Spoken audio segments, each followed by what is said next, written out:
I don't know who I'm talking to this morning, but I came to tell somebody, you may be tired, you may be torn, you may be standing in the ashes of what you thought your life would be, but God is not done with you yet. You might have walked through the valley, you might have been stripped of joy, strength, even hope, but the same God who kept you breathing through the storm is the same God who will lift you up out of the pit.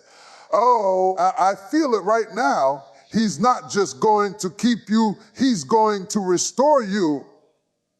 And when God restores, he doesn't just give back what you lost. He gives it back, pressed down, shaken together, and running over. So don't you dare give up now, because God will sustain you and God will restore you. When life pushes you to the edge, and when the weight feels too heavy and the road feels too long, you must understand that God's sustaining power is not dependent on your strength. It is not diminished by your exhaustion. It does not waver when you stumble. There are moments when you will feel like the last drop of your endurance has been wrung out, when the tears have run dry and your prayers sound like whispers in the dark. But even then, God is holding you together. His power is not just in the moments of your triumph, it is in the unseen grip that keeps you standing when you should have fallen. Think of Elijah, weary and ready to give up under the broom tree, yet God sent an angel to feed him for the journey ahead. Think of Paul, struck down but not destroyed, sustained by a grace that was sufficient for every thorn. This sustaining power is not passive.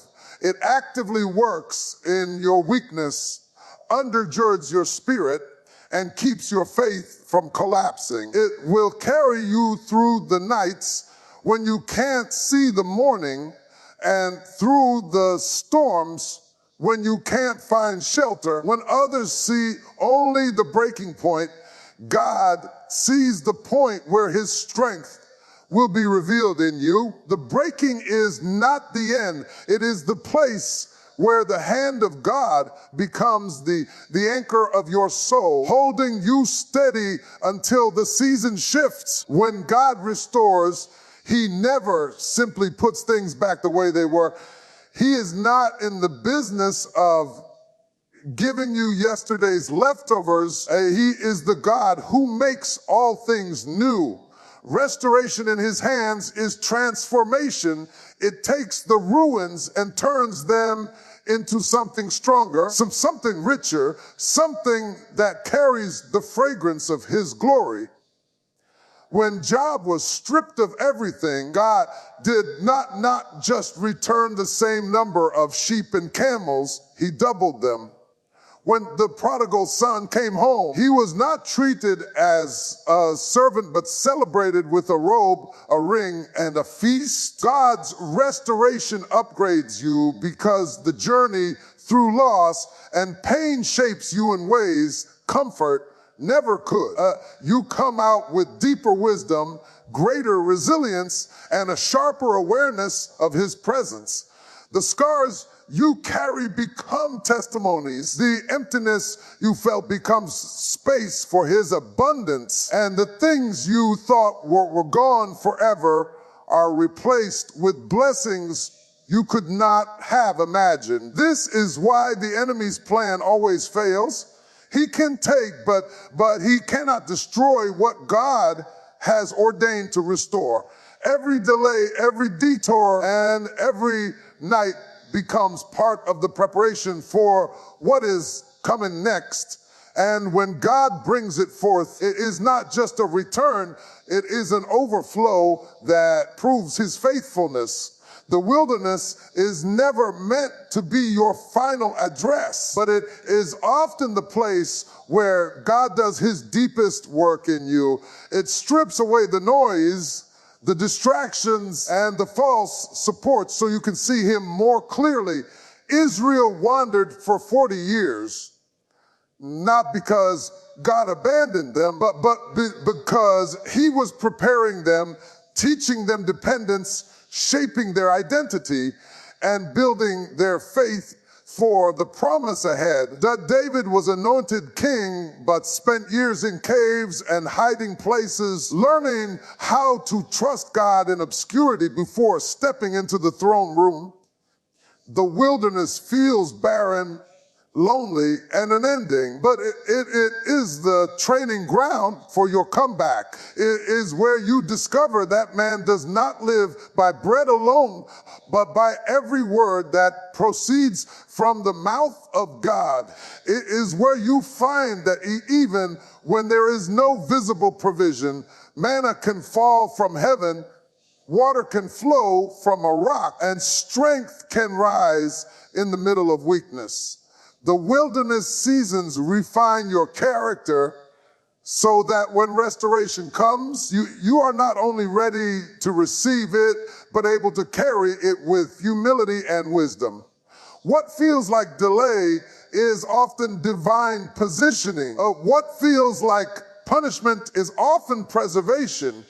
And when God calls you out of that wilderness, you step forward not as the same person who entered it, but as someone who carries the power, perspective, and perseverance needed to walk boldly into the next chapter. That the enemy is skilled at targeting your weaknesses, your vulnerabilities, and the tender places of your heart. But what he does not understand is that every strike he makes is still under the sovereign hand of God. What was designed to break you becomes the very thing God uses to build you. Joseph's brothers sold him into slavery with the intent to erase him from their lives, yet that betrayal placed him in position to save an entire nation. The cross, meant to be the ultimate act of shame and destruction, became the doorway to eternal salvation for all who believe. This is the mystery of God's sovereignty. He takes what was meant for harm and flips it, redirects it, and repurposes it until it produces glory. The enemy can plot, but he cannot override God's purpose. He can push, but he cannot prevent your destiny. Every wound becomes a well of compassion, every setback a stage for God's power, every disappointment a divine appointment in disguise. When you understand this, you stop fearing what the enemy throws at you because you know it will not end the way he planned. What was meant to silence you will amplify your testimony. What was meant to weaken you will strengthen your faith. God is not only able to protect you from harm, he is able to transform harm into harvest and making you a living display of his power to redeem and restore. There are seasons when it feels like you are barely making it, and when every day is about holding on for dear life, and survival becomes your only prayer. But the God who sustains you in the midnight hour is also the God who knows how to bring you into the breaking of the dawn. His timing is perfect, not rushed by your panic, not delayed by your fear. The same way he preserved Noah in the ark until the waters receded, and he knows exactly when to open the door to a new chapter in your life.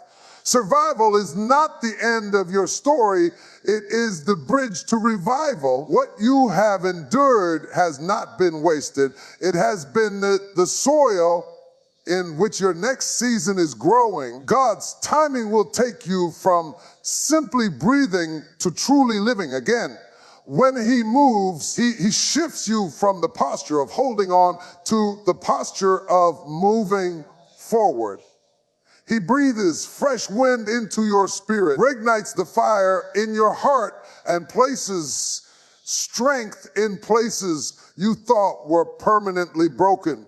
And when that moment comes, it will be clear that it was not luck, not coincidence, but the hand of God turning your survival into a testimony of revival that will inspire others to believe again.